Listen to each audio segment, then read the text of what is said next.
Hello dear viewers, this is moon Bangla explain. তো ড্রামাটি স্টার্টিংয়ে আমাদের cute female lead জিয়ানকে দেখানো হয়। সে একজন এক্স কামব্যাক টেস্টার ছিল। এই মেয়েদের চিটার বয়ফ্রেন্ডের আসলটা তাদের সামনে এনে দিয়ে ভুলটা ধরিয়ে দিত। তো জিয়ান আজকেও একটি মিশনে এসেছিল, আর এই মিশনে ভিকটিম তো আমাদের এই ড্রামার মেন লিড ছিল। কিন্তু সে ব্যাক সাইড থেকে অন্য কারোর ছবি মনে করে আমাদের মেন লিডকে ভুল মনে করে ফেলে এবং তার সামনে এমন কাণ্ড কারখানা শুরু করছে যেটি তোমরা দেখতেই পাচ্ছ। সে বলে যে নেক্সট মান্থ আমাদের বেবি হতে চলেছে, আর তুমি এই সময় আমাকে ছেড়ে দিচ্ছ। এখন আমি কিভাবে আমাদের বাচ্চাকে জন্ম দেব তুমি বলো? সে তো সবার সামনে আমাদের নায়কের 12টা বাজিয়ে দেয়। জিয়ান যখন জানতে পারে যে সে একটা ভুল ছেলেকে টার্গেট করেছে, সে অনেক বেশি এমব্রেসিং ফিল করতে থাকে। এখানে তার কাজের সাথে তার একটি ছোটবেলাকার বন্ধু মিলেছিল। তার বন্ধু বলল, গত 2 বছর ধরে তুমি এই কাজটি করছো, এখন তোমার এটি ছেড়ে দেওয়া উচিত এবং তোমার হোম টাউনে যে তোমার বাবাকে হেল্প করা উচিত ফার্মের কাজে। কিন্তু আমাদের জিয়ান তার কথা কোথায় বা শুনবে? তখন হঠাৎ জিয়ানের কাছে তার আন্টির কল আসে, আর খুব তাড়াতাড়ি তাকে টাউনে ফিরে আসার কথা বলে। আর আমাদের নায়ক, যার নাম ছিল জোসু, সে গত 2 বছর পর চায়না ফেরত এসেছে। সে অনেক বেশি হ্যান্ডসাম ছিল। কোম্পানির সকল এমপ্লয়িরাও তো তাকে দেখে ক্রাশ খাচ্ছিল। ড্যাড তার ছেলেকে এতদিন পরে বাড়িতে আসতে দেখে খুবই খুশি হয়ে যায় এবং তাকে খুব ভালোভাবে ওয়েলকাম ব্যাক করে। কিন্তু এখানে জোসুর সৎমা তাকে দেখে একদমই খুশি হয়নি। ড্যাড বলে, তোমার মমের ভিলেজে একটি রিসোর্ট তৈরি করা হচ্ছে এবং এই প্রজেক্টটি তোমার সৎমাকে দেওয়া হয়েছে। তো এখানে জোসু এই প্রজেক্টটা নিজে নিতে চাচ্ছিল, কিন্তু তার সৎমা তার এই কথা রাজি হয় না। তো জোসু বলে, আমি যদি 3 মাস অন্তর অন্তর এই কোম্পানিতে 30% লাভ করাতে পারি, তার এই প্রজেক্টটা যাতে আমাকে দেওয়া হয়। তো এখানে তার সৎমা রাজি হয়ে যায়, কিন্তু সে মনে করছিল জোসু এটা কখনোই করতে পারবে না, আর নয়তো সে এটি করতে দেবে না। যখন এরা দুজন রাজি, ড্যাডিও এর মাঝে আর কিছুই বলে না। এদিকে জিয়ান যখন ভিলেজে পৌঁছায়, সে তার আন্টির সাথে জানতে পারে যে জু কোম্পানি তাদের পুরো ফার্মটি কিনে নিয়েছে এবং এটি ডিস্ট্রয় করে এখন একটা রিসোর্ট করতে চলেছে। তো আন্টি অনেক বেশি ঘাবড়ে যায় আর বলে, আমি এটা কখনো করতে দেব না। জিয়ান এখানে বলে, আমার বাবা অনেক বছর যাবৎ আমাদের সাথে কোনো কন্ট্রাক্ট করেনি। সে 20 বছর আগেই জু কোম্পানির সাথে একটি কন্ট্রাক্ট সাইন করে দিয়েছে যে সে এখানে যে কোনো কিছু করতে পারবে। আন্টি এখন অনেক বেশি কষ্ট পাচ্ছিল, কারণ সে অনেক কষ্ট করে এই পুরো ফার্মটি এই জায়গায় দাঁড়িয়েছে। আসলে যখন জিয়ান ছোট ছিল, তার বাবা তাকে ছেড়ে দিয়ে চলে গেছিল, আর এখান থেকেই জিয়ানের আন্টি তাকে মানুষ করেছে, যার কারণে জিয়ানের অনেক বড় একটা দায়িত্ব ছিল তার আন্টির ওপরে। আর জিয়ান এটাই ঠিক করে যে সে কোনো না কোনো অবস্থায় ওই কন্ট্রাক্টটি তার আন্টিকে এনে দেবে এবং এইটি কোনো মতে ভেঙে ছাড়বে। তো সে আর তার বন্ধু প্ল্যান শুরু করে দেয় জু কোম্পানির বিষয়ে, যে এখানকার সিইওকে আর কত % শেয়ার এই বিষয়ে। তো এখানে তার বন্ধু এই কোম্পানির সিইওর একটি ছবি দেয়, যেটা দেখে তো জিয়ান অনেক বেশি হতবাক হয়ে যায়, কারণ এই তো ওই ছেলেটি ছিল। সে মনে করছিল যে আমাকে কোনো মতো কোম্পানিতে যেতে হবে এবং সিইওকে অ্যাপ্রোচ করে ওই কন্ট্রাক্টটি ভেঙে দিতে হবে। জিয়ান চলে আসে একটি পার্টিতে, কারণ আজকে এখানে জোসু এসেছিল। সে সবভাবে জোসুর উপর নজর রাখছিল। তখন এখানে আমাদের একটি মেয়েকে দেখানো হয় যে জোসুর কোম্পানির একটি ডিপার্টমেন্টের স্পোক পারসন ছিল। সে কোনো রকমে জোসুকে হ্যারাসমেন্ট করার চেষ্টা করেছিল এবং তাকে আবার কাজে রাখার কথা বলছিল, কিন্তু জোসু কোনো মতে তাকে আর কাজে রাখতে চাচ্ছিল না, যার কারণে ওই মেয়েটা অনেক রেগে যায়। আর এখানে জিয়ান জোসুর কাছে পৌঁছানোর আগে সে ধাক্কা মেরে জোসুর কাছে পৌঁছে যায়। আর এখানে ভাই ওই মেয়েটি এসে জোসুকে বলতে থাকে যে তুমি আমাকে সিডিউস করার চেষ্টা করেছো, আর আমি যখন তোমার সাথে ইন্টিমেট না হতে চেয়েছি, তুমি তখন আমাকে কোম্পানি থেকে বের করে দিয়েছো। আর এই কথাটা শুনে সকল রিপোর্টাররা তো তাদের ঘিরে ধরে। তখন এন্ট্রি হয় জিয়ানে। সে এসে ফোন থেকে ওই ভিডিওটি চালু করে দেয়, যেখানে ওই মেয়েটি আগে জোসুকে হ্যারাসমেন্ট করেছিল। তো এটা দেখে সকল রিপোর্টার বলে যে তুমি আসলে কে? তো এখানে জিয়ান বলে, আমি হচ্ছে জোসুর গার্লফ্রেন্ড, এবং জোসু এই বিষয়ে মানাই করতে যাবে তখনই সে জোসুকে কিস করে দেয় আর তাকে কিছু বলার সুযোগ দেয় না। এরপরে জিয়ান নিজের পরিচয় করে যে আমি হচ্ছে সুজিন আর কেউ না, সু কোম্পানির নেক্সট বংশভূত ছিল। আর সে এটা বলে নিজেকে ইন্ট্রোডাকশন দেয়, কারণ সুজিন হচ্ছে ছোটবেলায় জার্মানিতে চলে গেছে, আর এই কারণে তাকে আজ পর্যন্ত কেউ দেখেনি। আর ছোটবেলায় সুজিনের সাথে জসুর বিয়ে ঠিক হয়েছিল, কিন্তু জসু সরাসরি তাকে রিজেক্ট করে দিয়েছিল। কিন্তু এখন তার কাছে একটা চান্স আছে। তো এইখানে জিয়ান তার সাথে ফ্লার্ট করতে থাকে আর বলে, আমি জানি তুমি একটা হার্ড টাইপের ছেলে, কিন্তু আমি চাইলে তোমার মতো হতে পারি, এবং তার সাথে অনেক ফ্লার্ট করতে থাকে। কিন্তু আমাদের নায়ক জসু তো তাকে সরাসরি রিজেক্ট করে দেয়, বলে তোমাকে দেখতে অতটাও সুন্দর না, আর তুমি আমার টাইপেরও না যে আমার গার্লফ্রেন্ড হওয়ার যোগ্যতা রাখো, এবং তাকে তো খুব খারাপ ভালো বলে অপমান করে সেখান থেকে তাড়িয়ে দেয়। অ্যান্ড এখান থেকে জিয়ান রাগ করে চলে আসে, নিজে হাতটা ডিসাইড করে সে বুঝে যায় যে জসুকে অ্যাপ্রোচ করা এতটা সহজ নয়। সে কারে যাওয়ার পরে দেখতে পায় যে তাদের ওই কিস করা ভিডিওটা প্রচুর পরিমাণে ভাইরাল হয়ে গেছে। তো এইখানে জিয়ান ঠিক করে যে সে এই কিসের ম্যাটারটা ভুলে যাবে, কারণ সে এই কিস তো প্রায় তার পেটকে করতো, মানে সেই কিসটি তার পেটের কিসের সাথে তুলনা করেছিল। এর পরের দিন আমাদের নাই যখন কোম্পানিতে আসে, তখন সকল এমপ্লয়ি তাদের নিয়ে গসিপ করছিল, কারণ সেই দিন যে পেটওয়ালা প্রেগনেন্ট মেয়েটি জিয়ান সেজে এসে তার পা ধরে চিল্লিয়েছিল, সেই ভিডিওটা তো এখন ভাইরাল হয়ে গেছে। আর এটা দেখে তো আমাদের জসুর মাথা খারাপ। সে তার এমপ্লয়িকে ডেকে বলে যে তাড়াতাড়ি এই মেয়েটির ব্যাপারে খোঁজ নাও, কে হতে পারে মেয়েটি, হয়তো বা শত্রুপক্ষ থেকে আমাকে ফাঁসানোর চেষ্টা করছে, তাড়াতাড়ি তার ব্যাপারে সকল ইনফরমেশন আমাকে এনে দাও। নেক্সট দিন আমাদের জিয়ান চলে আসে কোম্পানিতে, এবং এখানে সে যখন কাউন্টারে জিজ্ঞাসা করে, তখন তো সরাসরি সেখান থেকে তাকে ঢুকতে মানা করে দেয়, কারণ সরাসরি জসুই তাকে ঢুকতে মানা করে দিয়েছে। তো এইখানে আর একটি মেয়ে আসে যার নাম ছিল জিজি, আর এ জসুর ছোটবেলাকার বান্ধবী ছিল, কিন্তু একেও ঢুকতে মানা করা হয়েছিল। তখনই এখানে জিয়ান নিজে পরিচয় করে সুজু নামে, যে জসু ফিয়ান্সি ছিল, কিন্তু মেয়েটি মানতে নারাজ। তখনই জিয়ান তাকে ধাক্কা দিয়ে সেখান থেকে চলে যায়। যখনই সকলের খেয়াল তার দিকে, তখনই জিয়ান কোম্পানির ভিতরে ঢুকে পড়ে।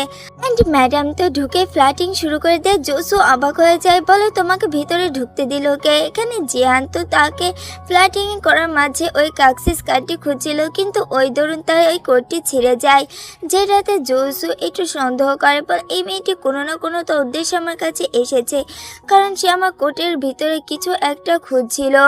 আর এইখানে আমাদের জিজি তো সকল গার্ডকে চাকমা দিয়ে ভিতরে ঢুকে পড়ে, এবং এখানে এসে সে কি দেখে যে তারা এই অবস্থায়।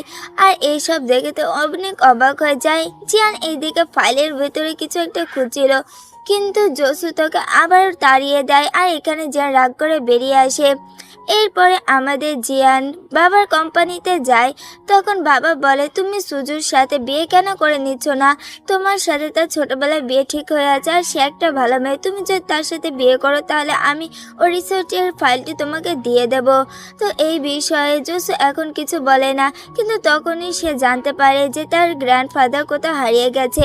জসু যখন বাড়িতে পৌঁছায়, সেখানে জিয়ানকে দেখে, কিন্তু এখন সে তাকে কিছুই বলে না। জিয়ানও পিছে পিছে তাদের বাড়ির ভিতরে ঢুকে পড়ে, এবং এখানে একটি পত্র দেখে বুঝতে পারে যে জসুর বয়সের আরও একটি তার কাজিন আছে, যার এখন সেম এজের হবে।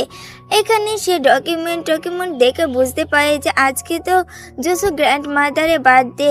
তো এখানে জিয়ান বলে যে আমাদের গ্র্যান্ডফাদারের ফেভারিট প্লেসে যাওয়া উচিত, আর সেখানে তবে তাকে পাওয়া যাবে। এখানে জসু তো মেনেও নেয়, আর তারা দুজন এসে দেখে আদৌ সেখানে গ্র্যান্ডফাদার ছিল। আর গ্র্যান্ডফাদার জিয়ানকে দেখে তার সাথে ডান্স করার কথা বলে। জিয়ানও তার সাথে ডান্স করতে থাকে। এখানে গ্র্যান্ডফাদার তো তার মধ্যে নিজের ওয়াইফকে দেখতে পাচ্ছিল, আর সে তো তার নাতিকে পাত্তা না দিয়েই জিয়ানকে নিয়ে সেখান থেকে চলে যায়। আর এইসবে তো জসু একটু খুশি হয় থেকে থ্যাংক ইউ করতে থাকে, এবং এখানে তো কারের নিচে একটা ক্যাট ছিল, যেটা দেখে জিয়ান ঠিক করে যে এই ক্যাটটাকে হেল্প করা উচিত। সে তো তাকে ক্যাটটাকে খাবার দেয়, আর এখানে জসু ক্যাটটাকে অ্যাডপ্ট করে নেয়। জিয়ান জসুর এতটা হেল্প করেছে দেখে জসু তাকে নিজের কোম্পানিতে জব দিয়ে দেয়। আর ফার্স্ট দিনই তো জিয়ান তার জন্য ব্রেকফাস্ট নিয়ে আসে, যেটাতে তো জসু না চাইতো খেতে হয়। আর এখানে সে নিজের ফোন নাম্বারটিও জিয়ানকে দিয়ে দেয়। জিয়ান তো এখানে ফ্ল্যাটিং স্টার্ট করে দেয়। জিয়ান এখানে দেখে যে সে সেই দিন যে ছেলেটিকে হ্যারাসমেন্ট করেছিল সেই ছেলেটি আর নাই, জসুই ছিল, যেটা দেখে জসু তো ওই দিন গাড়ি ডেকে দিয়েছিল আর তখনই জিয়ান সেখান থেকে পালিয়ে গেছিল। যখন জিয়ান এটা বুঝতে পারে যে জসু ওই ছেলেটি, সে তো অনেক বেশি ঘাবড়ে যায়। আর এইখানে কারে থাকাকালীন জিয়ান তো তাকে বারবার অ্যাভয়েড করেছিল। তখনই জসু হঠাৎ তার ক্লোজে চলে আসে, কিন্তু ভাই তো তার লিপস্টিক সাফ করা নিয়ে ব্যস্ত হয়ে পড়ে। আমাদের জিয়ান তো কি না কি ভেবে নিয়েছিল এবং সে সেখানে পেট ব্যথার বাহানা দিয়ে পালিয়ে আসে। এরপরে জিয়ান চলে আসে জসুর কেবিন এবং ফাইল খুঁজতে থাকে। তখনই সেখানে কাউকে আসার আওয়াজ পেয়ে জিয়ান লুকিয়ে পড়ে। সেখানে তো জসু এসেছিল, যেটা দেখে জিয়ান তো অনেক বেশি ভয় পেয়ে যায়, কিন্তু বেচারা মেয়েটি এই দরুন বেঁচে যায়। এখানে অ্যাসিস্ট্যান্টের দরুন জসু জানতে পারে যে ওই মেয়েটির নাম হচ্ছে জিয়ান এবং সে একজন বয়ফ্রেন্ড কামব্যাক টেস্টার ছিল। তো এইখানে তো তার ফোন নাম্বারটিও সে নিয়ে এসেছিল। জসু তো সেখানে দাঁড়িয়ে মেয়েটিকে কল করতে থাকে। জিয়ান তো এক পাশে লুকিয়ে লুকিয়ে তার সাথে কথা বলে। জসু এখানে তার সাথে দেখা করার কথা বলে। মেয়েটি তো নিজের গেট আপ চেঞ্জ করে চলে আসে এবং বলে আমার কোনো একটি ইলনেস হয়েছে, আমি চাই না আমার জন্য আপনার কোনো ধরনের সমস্যা হোক। আর এইখানে জসু বলে তুমি আমার সাথে এমনটা কেন করেছিল? আর জিয়ান বলে আমি হচ্ছি একজন এক্স কামব্যাক টেস্টার, যেখানে মেয়েদের বয়ফ্রেন্ডে আসার চেহারাটি তাদের সামনে এনে দিয়ে ধরিয়ে দিই। আর সেই দিন আমি অন্য একজনকে আপনি ভেবে ছবিটি ক্লিয়ার না দেখার কারণে আপনাকে মনে করে ফেলেছিলাম, আর এর জন্য কি আপনি আমাকে ক্ষমা করে দেবেন? তো জসু তাকে ক্ষমা করে দেয়, কিন্তু এর জন্য একটা অ্যাপোলজি ভিডিও বানিয়ে দিতে বলে যাতে সে মিডিয়ার সামনে কিছু বলতে পারে। তো এইখানে জিয়ান এতে মেনে নেয়, কিন্তু আমাদের জিয়ান যখন অফিসে জসুকে অ্যাভয়েড করছিল তখন জসু এসে বলে তুমি আমাকে অ্যাভয়েড কেন করছো? ও আচ্ছা বুঝতে পেরেছি, ওই প্রেগনেন্ট মহিলাটার কারণে তুমি আমাকে অ্যাভয়েড করছো, কিন্তু আসল ঘটনা হচ্ছে সে একজন এক্স কামব্যাক টেস্টার আর তুমি আমার কথা বিশ্বাস করো। তো জিয়ান এখানে বলে হ্যাঁ আমি পুরোপুরি তোমাকে বিশ্বাস করি। রাতে যখন জিয়ান বসেছিল তখন জসু তাকে মেসেজ করে কালকে দেখা করার কথা বলে। অ্যান্ড জসু বলে আমার গার্লফ্রেন্ড বিশ্বাস করছে না যে তোমার সাথে আমার কোনো কানেকশন নেই, তাই কালকে আমার গার্লফ্রেন্ডের সাথে তোমার দেখা করাবো। কিন্তু জোয়ান একসাথে দুজনের ক্যারেক্টার কীভাবে নেভাবে তাই সে একটি সরাসরি আইডিয়া বের করে এবং নিজে ফিউনারেলে অ্যারেঞ্জ করে নেয়। আজকে গ্রেভের জন্য জসু সেখানে এসেছিল, মানে এক ঢিলে দুই পাখি কাকে বলে। তো এরপরে জসু তার ফিউনারেলে আসে, কিন্তু তাকে তো অ্যাপোলজির ওই ভিডিওটি জিয়ান তাকে পাঠিয়ে দিয়েছিল, এই কারণে জসু তাকে মাফ করে দেয়। তো এরপরে জিয়ান অনেক ফ্রেশ ফিল করছিল, তার মনে কোনো চিন্তা ছিল না যে সে আর ধরা খাবে না। তো এইখানে জসু তার পরিবারের সাথে দেখা করানোর জন্য জিয়ানের জন্য কিছু ড্রেস কিনতে নিয়ে আসে, কিন্তু এখানে তো কোনো ড্রেসই তার পছন্দ হচ্ছিল না। অ্যান্ড এন্ডের টাইম তার একটা ড্রেস দেখে তো জিয়ানের দিক থেকে নজরই ফেরাতে পারছিল না। এরপরে তার গলায় একটি লকেট বেঁধে দেয়, যেখানে জিয়ান একটু লজ্জা পাচ্ছিল। এইখানে খাবার টেবিলে বসে জিয়ান তো সরাসরি হাত ধোয়া পানি খেতে শুরু করে দেয়, যেটা দেখে আর জসু তো তাকে কভার করতে নিজেও হাত ধোয়া পানি খেতে শুরু করে দেয়, যেটা দেখে ড্যাড কিছুই বোঝে না। এখানে জসু বলে আমারও কয়েক সময় হাত ধোয়া পানি খেতে খুব ভালো লাগে। ড্যাড বলে যে তুমি তোমার ড্যাডের সাথে আমার কথা বলে দাও এবং তাকে আমাদের কোম্পানিতে হেল্প করে দেওয়ার কথা বলো। তো সুচিন যে আমাদের জিয়ান ছিল তার কাছে তার বাবার নাম্বার কল দিয়ে দেয়। তো এইখানে তো জিয়ান অনেক বেশি ভয় পাচ্ছিল, তখনই ফোনটি কেউ পিক করে আর আসলে এটি তার ওই ফ্রেন্ডটি ছিল এবং সে সুচিনের বাবার নকল কণ্ঠে তার সাথে কথা বলে এবং তার কোম্পানিতে হেল্প করার কথা বলে। তো এই যাত্রায় তো জিয়ান কোনো রকমে বেঁচে যায় এবং সে সুচিন হিসেবে প্রমাণিত হয়ে যায়। আর এখানে তো তার কোম্পানিতে ঢোকার অ্যাক্সেস কার্ডও পেয়ে যায়। আর হঠাৎ করে তখনই হোটেলে ফায়ার অ্যালার্ম বেজে ওঠে, মানে আগুন ধরে গেছিল। তো জিয়ান জসুর হাত ধরে তাকে কোনো রকমে বাইরে নিয়ে আসে অ্যান্ড এখানে ফাইনালি জসু তাকে প্রপোজ করে দেয়, কিন্তু জিয়ান এবার প্রথমবারের মতন তাকে রিজেক্ট করে দেয় যে তোমার চেহারা আমার একদমই পছন্দ না, এছাড়া তোমার নাকটাও ব্যাকা এবং তার সামনে তো অনেক অ্যাটিটিউড দেখে সেখান থেকে চলে যায়। কিন্তু জসু তার কিছুই বুঝতে পারছিল না যে সে এমনটা কেন করছে। আর এইখানে তার ফ্রেন্ডই তাকে বলে দেয় যে কিভাবে সে জসুর বাবার ফোনে সুচিনের বাবার নাম্বারটি সেভ করেছে, মানে তারা সকল কিছু প্ল্যান করে কোম্পানিতে ঢুকেছে। এরপরে রাতের বেলা অ্যাক্সেস কার্ডটা নিয়ে জিয়ান চলে যায় ফাইলটি খুঁজতে, কিন্তু সেখানে তো জসু চলে এসেছিল। এখানে তার ফ্রেন্ডটি ফোন দিয়ে বলে দেয় যে জসু আসছে। আর এখানে তো ফ্রেন্ডটি জসুকে আটকানোর খুব চেষ্টা করে, কিন্তু তারপরে জসু জিয়ানকে দেখে ফেলে। কিন্তু এখানে জিয়ান দেখে যে ওই ফাইলটি তো আসলে জসুর হাতে, যেটি সে খুঁজছে। কিন্তু এখানে সে জসুর সামনে বলে আসলে আমার ইয়াররিংটি হারিয়ে গেছে, এর কারণে আমি সেটিখানে খুঁজতে এসেছি। তো এখানে জিয়ান ওই ফাইলটি নেওয়ার কোনো রকমের চেষ্টা করে, কিন্তু সেটি পারে না। এরপরে জসু তাকে বাড়িতে পিক করে দিয়ে চলে যায়। কিন্তু আমাদের লাভবাই জসু বাড়িতে এসেও তো বারবার জিয়ানের কথা ভাবছিল। সে তার কিস করা এবং তার ফ্লার্টিং খুবই মিস করছিল। সে এটাই চিন্তা করছিল যে আদৌ কি সে জিয়ানকে ভালোবেসে ফেলেছে কিনা, অফিসে এসেও তাকে বিয়ে করবে কিনা, কি তার সাথে সারা জীবন থাকবে কিনা, এই বিষয় নিয়ে সে এখনো কনফিউজ ছিল। আর এইদিকে আমাদের নায়িকা চলে আসে ওই পেপারটি খোঁজার জন্য, কিন্তু সেইখানে তো জসু স্টেপ মম চলে আসে আর একজনকে ফোন দিয়ে বলে পার্টিতে অবশ্য জসিকে একা একদম নাকানি চুবরানি খাওয়াবে, আর কোনো মতে এই বেটিকে ওকে যেতে দেওয়া যাবে না।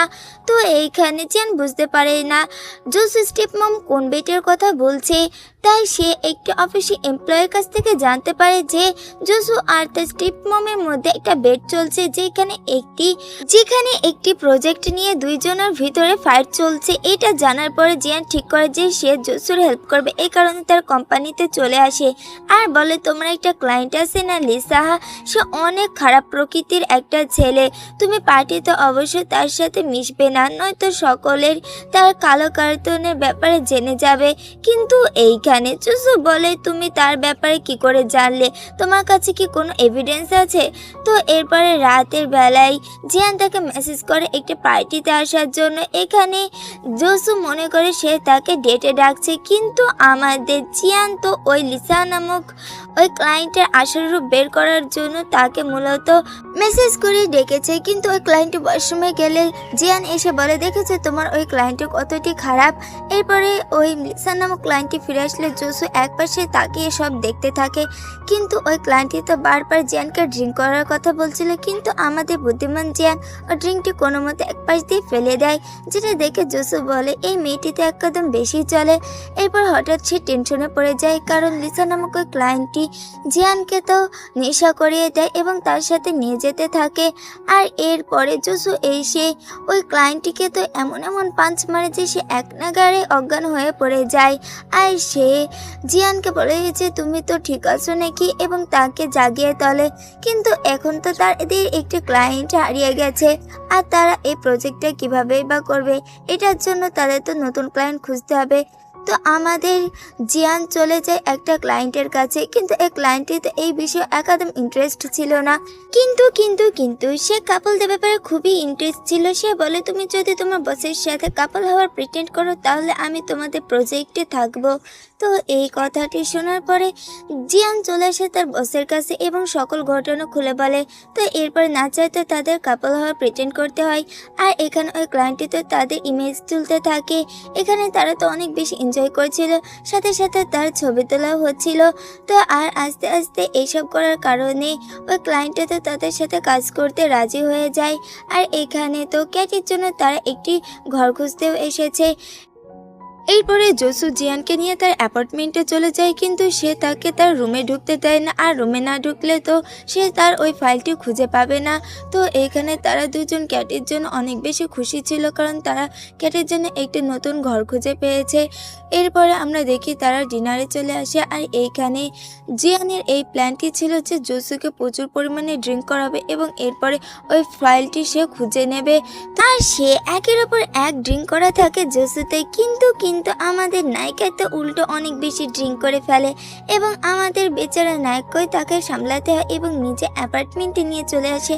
আর এখানে আমাদের নায়িকা অনেক বেশি অ্যাক্টিভ ছিল, সে আমাদের নায়ককে তো একদম নাস্তানা বোধ করে ছাড়ে। সকালবেলায় ঘুম ভাঙতে সে দেখে সে তো উইথাউট ড্রেসে আছে, শুধু ওপরে একটা কভার দিয়ে।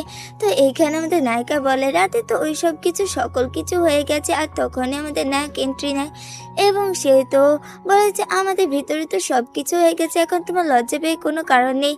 আর এইখানে আমাদের নায়িকাটা নোটিস করেছে জসু নিচের ব্যাক সাইডে কোনো একটি টেপ লাগাচ্ছে, মানে তার ওইখানে কিছু একটা তো আছে, যেটা ব্যাপারে আমাদের নায়ক তা কিছুই বলে না। তো এখানে আমাদের নায়িকা বলে যেহেতু রাতে আমাদের মধ্যে সব কিছু হয়ে গেছে তাই আমি তোমার রুমে থাকতেই পারি। তো কিন্তু আমাদের নায়িকা তাকে একটা ভিডিও দেখে বলে না আমাদের ভিতর কিছুই হয়নি, তাই তুমি এখানে থাকতেও পারো না। তো তখন ওই জিজি নামক মেয়েটি চলে আসে, যেহেতু এইখানে জসুর সাথে ফ্ল্যাটিং করতে এসেছিল, কিন্তু এইখানে জিয়ানকে দেখে সে খুব বেশি অবাক হয়ে যায় আর বলে তুমি এখানে কি করছো। তো এখানে জিয়ান বলে যে আমি জসুর গার্লফ্রেন্ড, আমি তো এখানে থাকবো। অ্যান্ড জিয়ান তো আর বলে যে আমি তো রাতে জসুর সাথে একসাথেই ছিলাম। তাদের এই খুনসুটি ভরা কথা শুনে তো জসু হাসতে থাকে। জিজি জসুর সাথে ছবি তোলে এবং সেটা সোশ্যাল মিডিয়াতে পোস্ট করে দেয়। আসলে জসু শুধু জিজিকে নিজেকে রাখছে কারণ সে একটি প্রজেক্টে তার সাথে ছিল আর এই প্রজেক্টে তার জন্য খুবই ইম্পর্টেন্ট ছিল, সে চাইলেও জিজিকে বের করে দিতে পারে না। তো এখানে জিজি একটু জেদ ধরেছে জিয়ানকে সে নিজের সেক্রেটারি বানাবে। সে তো নিজের একটি ছবি ক্লিন করার জন্য জিয়ানকে দায়িত্ব দিয়ে দেয় আর জিয়ান না চাইতো সে ছবিটি ক্লিন করতে চলে যায়, কিন্তু সে এটি করতে পারছিল না, এর জন্য মানা করে দিলে সেটি জিজি একলা করতে গেলে সে তো হঠাৎ পড়ে যায়।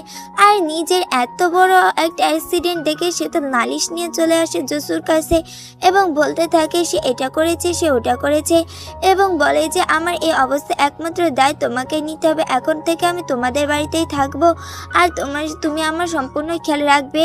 এখানে জিয়ান বলে আমিও তোমার সাথে থাকবো কারণ আমি জিজির সাথে এমনটি করেছি এবং আমি জিজির সম্পূর্ণ খেয়াল রাখবো। অ্যান্ড রাতে এই দুইটা মেয়েকে একসাথে ঘুমাতে দেওয়া হয়। জিজি নাইটমেয়ার অনেক বেশি ভয় পায়, তো তার কারণে জিয়ান কারেন্ট চলে গেলে সেটি দেখার জন্য বাইরে যায়। সেখানে তো জসু তার হেল্প করার জন্য চলে আসে। এখানে জসু তো বারবার জিয়ানের সাথে ক্লোজ হওয়ার ভিশন দেখছিল যে জিয়ান তাকে কিস করছে এবং তার সাথে ফ্লার্ট করছে, মানে সে জিয়ানের প্রেমে এতটাই পাগল হয়ে গেছে সব কাজ নেই সে শুধু তার ভিশনই দেখছিল। এবং আমাদের দেখানো সেদিন রাতে ড্রিঙ্ক করার পরে তো জিয়ান তাকে কিসও করেছিল, যে কথাটা জিয়ানের তো এখন আর মনে নেই, কিন্তু বারবার সে এই কথাটি মনে করছিল এবং খুবই বেশি ডিস্টার্ব হচ্ছিল। এরপরের দিন সকালবেলায় তারা সব ব্রেকফাস্ট করেছিল। এইখানে জিজি তো জেদ হয়েছে জসুকে তাকে খাবার খাইয়ে দিতে হবে, কিন্তু জিয়ান তার মুখে একটা ব্রেড ঢুকিয়ে বলে এটি তোমার জন্য যথেষ্ট।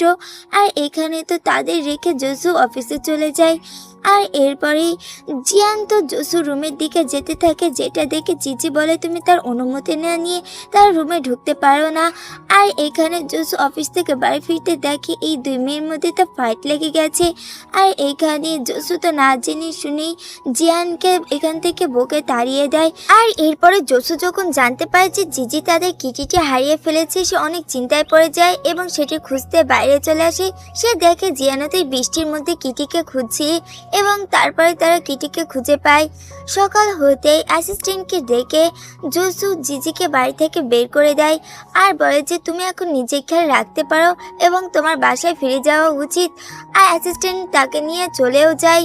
এরপরে এখানে তো জিয়ান ওই ফাইলটি খুঁজে বেড়ায় আর সেটি সে পেয়েও যায়, কিন্তু সে এটি বাইরে এসে দেখে তো এই ফাইলটি তো সেটি না যেটি সে খুঁজছে এবং এর জন্য জিয়ান তো অনেক চিন্তায় পড়ে যায়। আর আমরা দেখি অ্যাসিস্ট্যান্ট তো জিজিকে দেখে অনেক বেশি হ্যাপি হচ্ছে। আমরা জানতে পারি যে অ্যাসিস্ট্যান্ট জিজিকে অনেক বেশি পছন্দ করে, কিন্তু সে তো একমাত্র জসুকেই পছন্দ করতো, এই কারণে সে নিজের মনে ফিলিংসটি তাকে বলেনি। সকাল হতে জিয়ান চলে আসে জসুর কাছে, কিন্তু জসুন তো এখন তার উপর রেগেছিল কারণ রাতে সে জিয়ানকে প্রপোজ করেছিল আর জিয়ান তাকে মুখের ওপর রিজেক্ট করে দিয়েছিল। এখন তার একটি বিজনেস ট্রিপে যাচ্ছিল। আর এই কথাটি যখন অ্যাসিস্ট্যান্ট জানতে পারে সে তো একটু স্যাড ফিল করে, কারণ তার সাথে তো জসুর যাওয়ার কথা ছিল। এখন সে জিয়ানকে নিয়ে যাচ্ছে, তখনই সেখানে জিজি চলে আসে। আর এই কথাটি জানতে পারে সে আগাগোড়া না ভেবে এই অবস্থায় অ্যাসিস্ট্যান্টকে নিয়ে তাদের কাছে যেতে থাকে। আর বেচারাকে তার সাথে যেতেও হয়। আর জিজি বেচারাতে বারবার ইমেজ করতে থাকে যে তারা এখন কিস করছে এবং তার ইন্টিমেট হয়ে আছে। এইদিকে আমরা দেখি এখানে তো জসু জিয়ানকে বাইরে নামিয়ে দেয় এবং সে বলে তুমি আমার কারে পিছু পিছু করতে করতে হোটেলে চলে আসো। এরপর তার হোটেলে আসে, কিন্তু এখানে তো জিয়ান একটা রুমই বুক করে। জসু তো তাকে দেখে অবাক হয়ে যায়। এরপরে তারা ক্লায়েন্টের কাছে আসে, কিন্তু ক্লায়েন্টটা তো একটু বদমেজাজি ছিল, সে তো জসুকে একটু পাত্তা দিচ্ছিল না। এটা আবার জিজি খেয়াল করে, সে জসুর হেল্প করার কথা চিন্তা করে। এরপরে তারা সাইকেলিং করছিল, কিন্তু আমাদের নায়িকা তো একটু রাইট ছিল, তার কারণে জসু তাকে নিয়ে সাইকেলিং করতে থাকে। আর তারা খুবই বেশি হ্যাপি ছিল।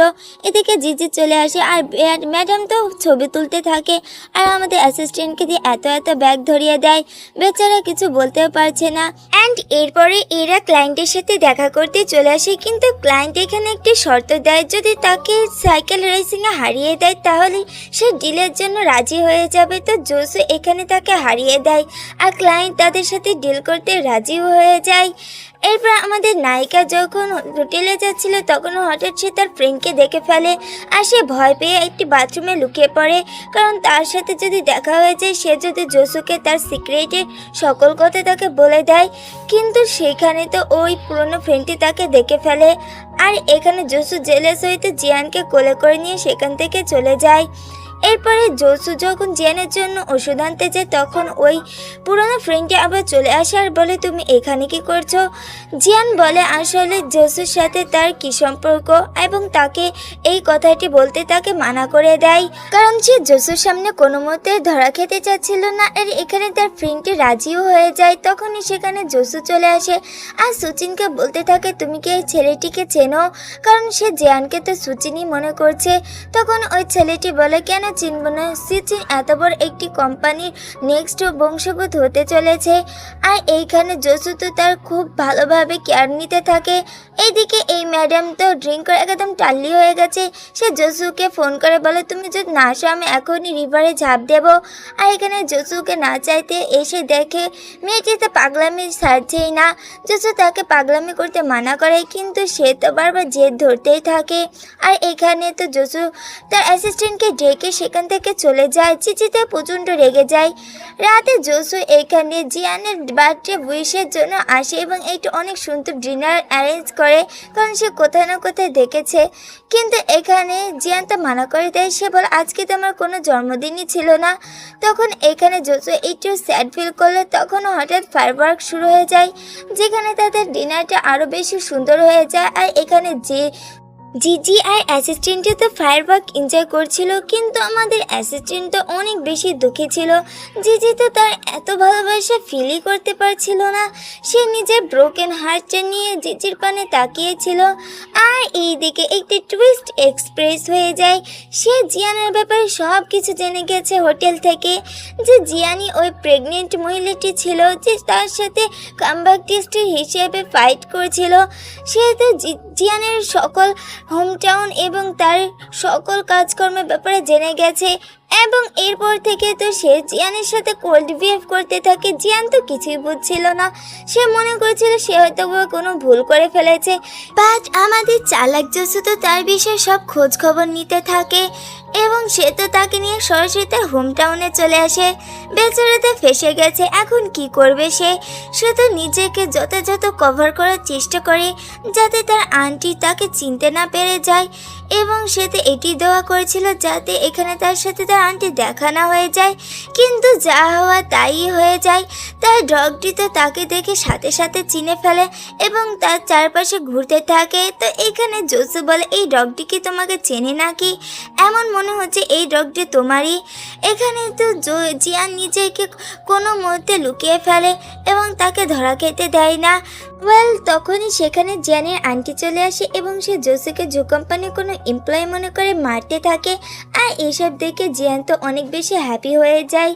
জোসু তাকে কোনো মতে বোঝানোর চেষ্টা করে, কিন্তু জিয়ান তো খুবই এনজয় করছিল এসব দেখে। জোসু এখানে তো জিয়ানের আন্টি থেকে কোনো রকমে বেঁচে পালিয়ে যায়। আর এরপরে জিয়ান তার ম্যাসাজ করতে থাকে। তখনই জোসু বলে, তুমি যদি তোমার কোনো সিক্রেট আমাকে বলতে চাও তাহলে বলতে পারো, আমি তোমার হেল্প করব। কিন্তু এখানে জিয়ান তো তাকে কিছুই বলে না। এরপরে জোসু সিসিটিভি ক্যামেরায় দেখে যে জিয়ান তার কোনো একটি ফাইল খুঁজছে, যেটা দেখে জোসু তো অনেক বেশি ঘাবড়ে যায়। আসলে এই মেয়েটি তাদের এখানে কি করতে এসেছে। তখন হঠাৎ সে দেখে যে ওয়াশরুমে তো জিয়ান পড়ে গেছে। এখানে জোসু তো তার ম্যাসাজ করতে থাকে। তখনই পরের দিন যখন জিয়ান সেখান থেকে চলে যাবে, জোসু হঠাৎ তার আসল নাম ধরে ডাকে। এটা শুনে তো জিয়ান অনেক বেশি অবাক হয়ে যায়। সে কী করে জানলো এটি তার আসল নাম। তো এখানে সে হাতে নাতে তাকে ধরে ফেলে এবং তার আসল রহস্য ব্যাপারে জানতে চায় যে সে এখানে কী বা করতেই বা এসেছে। আর জিয়ান এখানে তাকে আসলটা বলে দেয় যে অনেক আগে তার বাবার সাথে জো কোম্পানির একটি কন্ট্রাক্ট হয়েছিল তাদের জমির বিষয়ে, আর এখন ওই ফাইলটি সেইখানে নিতে এসেছে। তো এখানে জোসু বলে, যাই হোক এখন থেকে তোমাকে সুচিন হিসেবে নাটক করতে হবে এবং আমার সাথে একটি কন্ট্রাক্ট ফাইল করতে হবে, আর তোমাকে আমার গার্লফ্রেন্ড হয়ে থাকতে হবে যতদিন পর্যন্ত আমি আমার স্টেপ মামের সাথে ওই বেডটি জিতছে। জিয়ানা বলে, তুমি যদি তোমার স্টেপ মামের সাথে বেডটি যেত তাহলে আমাদের ফার্ম হাউসটি আমাকে ফিরিয়ে দিতে হবে। তো এখানে জোসু তার কথা রাজি হয়ে যায়। আর বেচারাকে তো এতদিন নাকে দড়ি দিয়ে ঘুরিয়েছে জিয়ান, এখন থেকে সে রিভেঞ্জ নেওয়ার ব্যাপারে ভাবে এবং সে তো তার উপর জ্বালাতন স্টার্ট করে দেয়। আর এটা দেখে তো জিয়ানের অনেক বেশি রাগ হচ্ছিল, কিন্তু তার আর কিছুই করার ছিল না। অ্যান্ড এর সাথে আমাদের এই কিউট কাপলটি লাভ স্টোরি প্রথম পার্টটি এন্ড হয়। এবং এই পার্টটি আপনাদের ভালো লাগলে অবশ্যই আমার চ্যানেলটি সাবস্ক্রাইব করে আমাদের পাশে থাকবেন এবং নেক্সট পার্টের জন্য অবশ্যই একটি কমেন্ট করে দেবেন, যদি আমি নেক্সট পার্টটি অবশ্যই তাড়াতাড়ি আনতে চলেছি। তো আজকের মতন এতটুকুনি আসতে পারছি, টাটা।